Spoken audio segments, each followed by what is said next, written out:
Well, hey there everybody, it's Kris from Rate the Record, and it's time again to do another new music review. Yes, that's the official title for the show now, that's what we're sticking with. But also, it's my week to do it now, because if you were unaware, Savannah and I are alternating week after week now. It's just better for our schedules.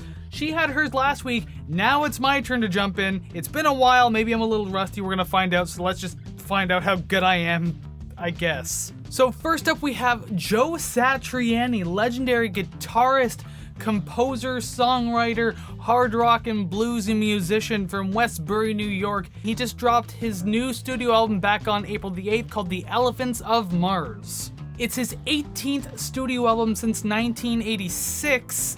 So I'll be listening to the title track from the album today, so let's check it out. So despite his highly regarded status as a guitar virtuoso and also a teacher who has taught musicians such as Steve Vai, Larry Lalonde from Primus, Kirk Hammett from Metallica, and many more, I've actually never really heard too much of Joe Satriani's stuff in my life, oddly enough. So I was almost kind of thrown off in the beginning of this one because it started off with these wavy pulsing synths, and then you have this kind of dancey kick drum beat on top of that, but it's eventually kind of swapped out for basic run-of-the-mill rock drumming, and then of course just well-toned, distorted, crazy guitar work. The first section rides out in a timely manner. It doesn't really overstay its energetic but moody welcome. There's eventually this quieter portion that kicks in that has what I feel is psychedelic and R&B crossover from a rock perspective. I don't really know how to explain it, that's just the way I felt. So you have these gentle guitars, this subdued drum machine, and these really flowy and atmospheric synths just kind of pushing along and everything like that. This section, I can speak, it sounds really cool, and just like the previous section, it doesn't stay too long, so you're not kind of dragging on one thing, although I think I would have wanted more of this section. One thing I had to make note of is you can tell Joe's a guy from the 80s, because you have both the guitar and the organ synth that gets solos, but of course when the bass has a moment to stand out, it's literally just riding one note or a handful of notes. Oh yeah, 80s hated bass. The guitar work's obviously a lot of fun on this track, and it's very lively and energetic, and it keeps everything going, but with that said, it never really breaks through the ceiling and kind of just stays as a decent track. Decent meaning, not fantastic, but it's fun, I guess. Give it a try, maybe you'll really dig it. So next up we have Typhoon, the 9-piece, at least according to Wikipedia, indie rock band from Portland, Oregon.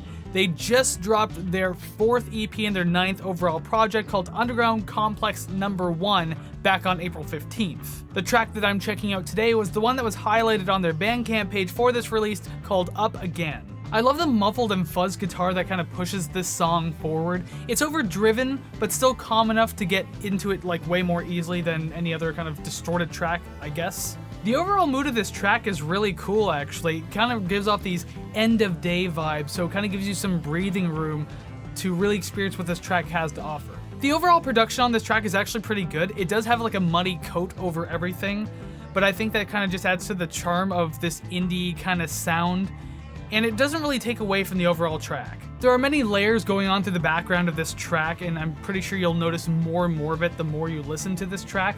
I listened to this 3 or 4 times, and I'm pretty sure I still haven't heard everything yet. The last minute of the track is kind of this quiet, glitchy runoff that kind of makes you feel like it's the end of the story. It's fitting given that this is actually the last song on the EP, so that worked out well. I'm a sucker for endings like this, so it very much did well to pull me in even though it was the end of the album.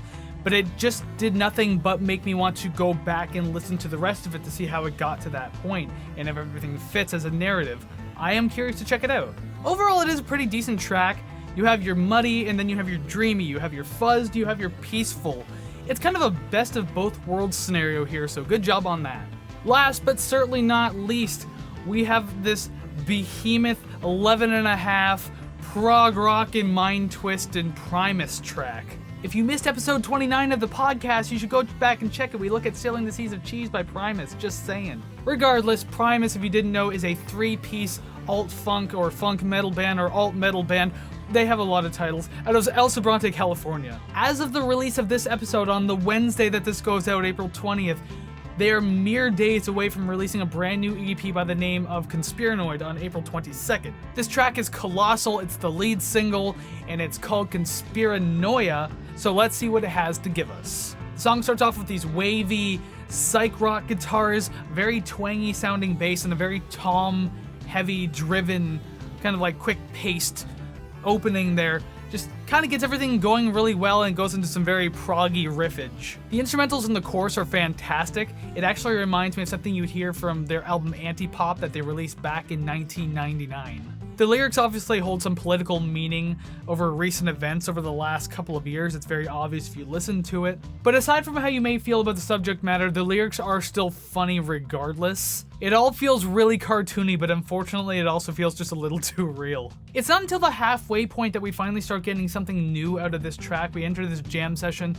that has solos passed off by Larry Lalonde and Les Claypool, respectively guitar and bass. And there's just a more pickup in the energy. It keeps the song alive, which is really good considering how long the song is. You need a point like this. And I mean, let's face it, Primus jams are just really, really fun to listen to. If you really want to go on a trip, the instrumentals in the last leg of the entire track are really smooth and chill, but then you're met with these audio samples of people kind of talking about these really strange and dumb conspiracy theories. Sorry, not sorry if I bothered anyone by saying that. But yeah, you have those going on in the background, so I'm just trying to chill while I'm simultaneously snickering, but also heaving these heavy sighs because of this is actually a thing that's going on right now. Regardless, the song is a little long, but it's still really fun overall. It's just really nice to see Primus still nailing it after all this time. So that is all that I have for this week, the 3 songs that you get to check out. So thank you very much for watching. Let me know what you think of these songs. I'm very curious to know your opinion. Let me know down in the comments below, or you can let us know on social media at Rate the Record Podcast on Facebook, Instagram, and TikTok, and Rate the Record over on Twitter. So those are your options for that. And also, you can go ahead and just find all of those links now on ratetherecord.ca. Yes, we have a domain name, ratetherecord.ca. Check that out. It has all the streaming links you would need, all the social medias, and everything just looks cool and bunched together and nice. It's very proper. So there's no episode to check out from Savannah this week, but you can go check out her episode last week, or you can hold out until next week. Regardless, I'm kind of stuck in the middle of a sandwich here. As long as your mind is not in the gutter, there was nothing wrong with what I just said there. You can also go back and watch the Rate the Record podcast, the mainstay of this channel. This past Monday, we just released episode 32. It was a listener-requested album, and we listened to Kate Bush and her album Hounds of Love, so you can go check out what we thought about that one.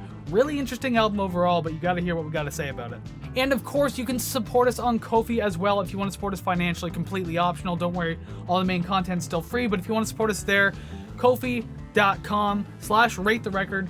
It's down in the description. It's on the screen right now. Regardless, you're seeing it somewhere. If you want to check it out, you can do that. We're planning bonus content specifically for Ko-fi. So by all means, get on over there and you'll be part of the bonus content. You'll get it. And you'll be part of the RTR club too. Prestigious membership. That's all I got. Word salad done. So until next time, go listen to some awesome music. Take care, friends.